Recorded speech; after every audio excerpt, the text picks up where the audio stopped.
প্রিয় দর্শক, দেখতে পাচ্ছেন বৃষ্টি, আর বৃষ্টিকে বরাবরের মতো আজকেও একজন নানি দেখতে আসছে। আসলে বৃষ্টিকে দেখার জন্য অনেক মানুষই পাগল থাকে। তো আমি একটা কথা বলতে চাই, আমাদের সমাজে অনেক মানুষ আছে যারা কিনা মানে আমাদের ভালো ভালো কিছু সম্পর্ককে মানে নেগেটিভভাবে নিয়ে যায়।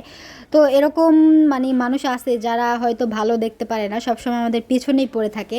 আর এই দেখুন, বৃষ্টির কাছ থেকে দেখেন ফুল কিনে নিল আর একটা ছবি তুললো। কারণ বৃষ্টির কাছ থেকে যে ফুল কিনবে সেই হয়তো ছবি তোলার সময় পাবে বা সুযোগ পাবে ভিডিও করার।